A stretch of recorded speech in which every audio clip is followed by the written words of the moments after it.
And good evening, everyone. It's Sam Walker in the WOBX Weather Center. Monday evening updates on our tropical weather situation developing along the Outer Banks and across the greater Outer Banks in eastern North Carolina. We've got several things to talk about. Let's get right into it. First off, opening of the video there, you saw a live shot from Jeanette's Pier, and we've got surf to deal with. In fact, there we can give you a better shot of that. In fact, waves that we've been dealing really pretty much for the last several days, going back to Wednesday when we started to see the surf pick up. Pretty decent out there. Moderate risk of rip currents on the northern beaches today. South of Oregon Inlet, we had a high risk.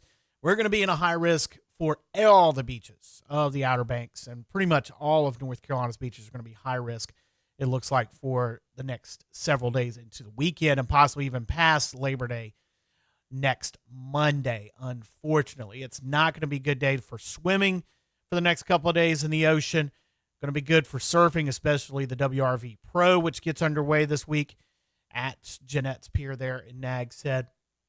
And that's because of major Hurricane Franklin. This is a fairly recent satellite image of both Franklin up there in the top center right, and then Idalia down in the bottom left in the Caribbean. Franklin, of course, is going to be moving between us and Bermuda. Here's the latest from the National Hurricane Center as of 5 p.m. Max winds now in that hurricane 145 miles an hour. It's going to end up being a Cat 5 before all things are all said and done. Our first major hurricane of the year. Going to slip right up the slot between us and Bermuda tomorrow, Wednesday, really, and into Thursday, then sprint off into the North Atlantic by the weekend. But it's going to create waves, and it's going to create a lot of waves. So we're going to be dealing with this swell from Franklin for the next couple of days. Let's throw in the fact that it is a full moon coming up and a king tide. What's a king tide? That's when the moon is at its closest to orbit to the Earth, a perigean tide.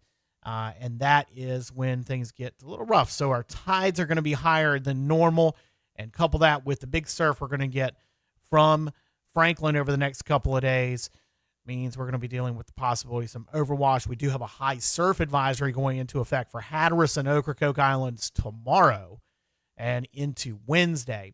We're probably going to see that extended up into the northern beaches as well for Wednesday and Thursday when those swells from Franklin. And again, we talk about long period swell. You'll hear that mentioned quite a bit with these hurricanes. Long period swell just means that there is a longer period between the high peaks, the troughs and the peaks of those waves. The longer that is, the more power is in those waves. And that's what causes our beach erosion. That's what causes the overwash, because the waves have got more power to run up the dunes. But it also is what causes rip currents to be more frequent and more powerful, because that more powerful wave energy moving through those channels between the sandbars and then sucking that back out, that's what causes rip currents. So we are going to see a high risk of rip currents for the next couple of days thanks to Franklin. I'll give you an idea of what we're dealing with. Again, we've shown you already the view from, this is being at Jeanette's Pier in Nags Head. Let's move up the beach a little ways. Here is Corolla Light right now. And you can see a couple of things here. One, you see it's not quite as much wave action, but notice that dune run up, I was calling it dune run, but notice that wave run up there right in front of the access at Corolla Light. That's going to be more prevalent as we go through the next couple of days. And we are right around high tide at 6 p.m. On the Outer Banks. So as you can see, that water is already rushing, moved up on to the flat part of the beach there at Corolla Light. And that is higher than normal because we are dealing with this king tide. Let's make our way on down. We'll head down to Kitty Hawk, and you can see there this shot in Kitty Hawk and around the 4500 block of North Virginia Dare Trail. Again, you can see the tidal pool up there. That's because these waves are running up farther on the beach right now and giving us that preview of coming attractions. We'll go back to that shot there at Jeanette's Pier. Can't quite tell as well there. Head on down south to Rodanthe.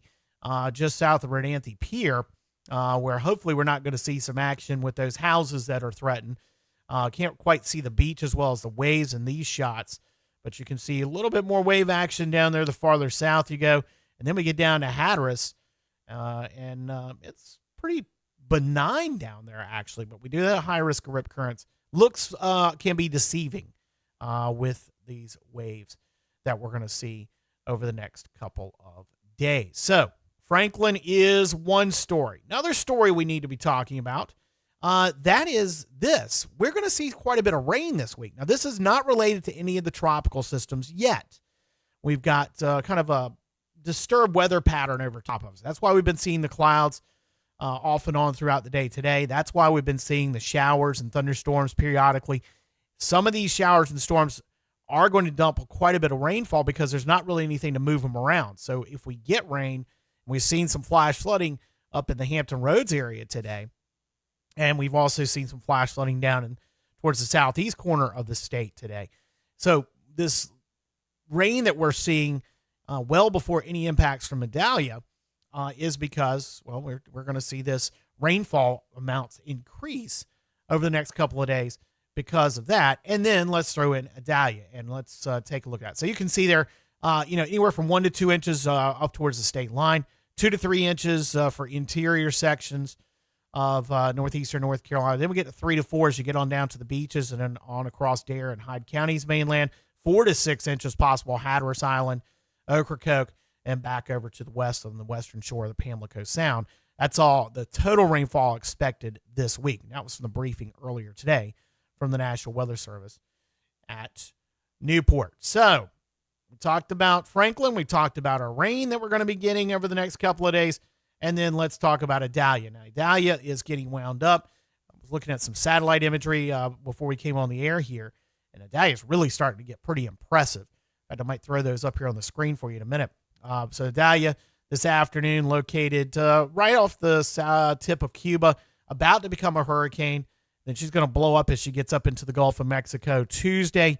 Wednesday, a landfall early Wednesday up around the Big Bend, northwest Florida coast. Then it kind of moves across Georgia and South Carolina. Now, right now, the forecast got it hugging the coast and then turning right as it gets off Cape Fear and heading out to sea as a tropical storm. But as you notice, that's not until Thursday, Friday, Saturday. We're going to see some rain. We're going to see some wind. It's not going to be a major problem for us in northeastern North Carolina. The closer you get to the center, maybe so. But we're going to be dealing with its effects for a couple of extra days, a couple of days longer, and maybe even, on into Labor Day. And with that being said, that means our rip current risk is going to continue right on into next week. So that's one of our biggest concerns, is that this rip current risk that we've talked about already, we're going to be highlighting that because that's our biggest impacts out of these tropical systems here on the Outer Banks for the next couple of days. And again, the overwash potential, the higher than normal tides as well. So that is the latest on this Monday evening. We, of course, will keep you up to date right here, as well as at WOBX.com. Have a great Monday, everybody. We'll be back with you with an update on Tuesday.